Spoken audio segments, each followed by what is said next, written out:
Refrigerator capillary calculation.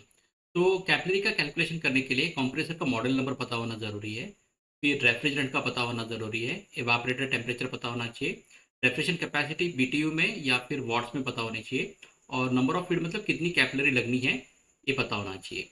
अभी सारी details जो है आपको कंप्रेसर मॉडल नंबर पता होगा तो कैटलॉग से बाकी डिटेल्स जो है हम लोग फाइंड आउट कर सकते हैं।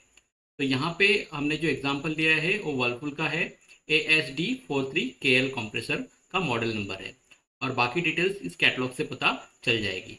तो ये जो मॉडल है इसमें रेफरेंट यूज होता है 134A, और इसकी कूलिंग कैपेसिटी जो है वो 0.281 हॉर्स पावर इतनी है। ठीक है, तो ये जो डिटेल्स है इसको मैं यहाँ पे नोट डाउन कर लेता हूँ। जैसे कंप्रेसर का मॉडल नंबर यहाँ पे लिख दिया, फिर refrigerant 134A, evaporator temperature refrigerator का नॉर्मली 0 डिग्री फ़ारेनहाइट होता है या -18 डिग्री सेल्सियस होता है।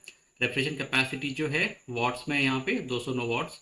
सिंगल फीड रेफ्रिजरेटर में नॉर्मली सिंगल जो है कैपिलरी होती है। यहाँ पे एक फॉर्मूला दिया है, refrigeration capacity BTU per hour में भी हो सकती है। अगर बीटीयू पर आवर में है तो 2545 से डिवाइड करना है एचपी में कन्वर्ट करने के लिए, और अगर वॉट्स में कैपेसिटी दी है तो 746 से डिवाइड करना है। क्योंकि यहाँ पे वॉट्स में जो है रेफ्रिजरेशन कैपेसिटी है 209, तो इसको मैं 746 से डिवाइड करता हूँ तो आंसर आता है 0.25 या फिर 1/4 HP। ये रेफ्रिजरेशन कैपेसिटी है। फिर इस चार्ट में हम देखेंगे कैपिलरी की लेंथ कैसे फाइंड आउट करते हैं। रेफ्रिजरेंट है 134A, तो यहाँ पे 134A मैंने चेक कर लिया। फिर रेफ्रिजरेशन कैपेसिटी जो है वो है 1/4 HP, तो यहाँ पे 1/4 HP मैंने ले लिया। टेम्परेचर की अगर बात करें ना तो 0 डिग्री फ़ारेनहाइट टेम्परेचर है। यहाँ पे कहीं टेम्परेचर 0 डिग्री फ़ारेनहाइट आपको दिखाई नहीं देता है। ये जो -10 डिग्री फ़ारेनहाइट है, ये +20 डिग्री फ़ारेनहाइट है, और ये +45 डिग्री फ़ारेनहाइट है। तो रेफ्रिजरेटर के लिए ना अगर आप +20 डिग्री फ़ारेनहाइट लोगे तो ज़्यादा बेटर होगा।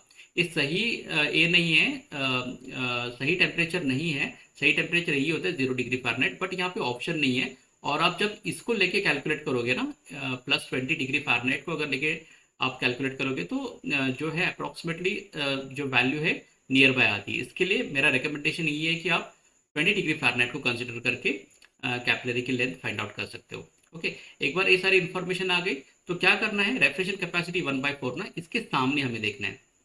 इसके सामने क्या लिखा है, 99 इंच। ओके, तो ये लेंथ हो गई कैपिलरी की, और आगे क्या लिखा है, 2 लिखा हुआ है। ठीक है, अब इसमें और एक रूल आता है, क्योंकि हम रेफ्रिजरेटर की कैपिलरी की बात कर रहे हैं।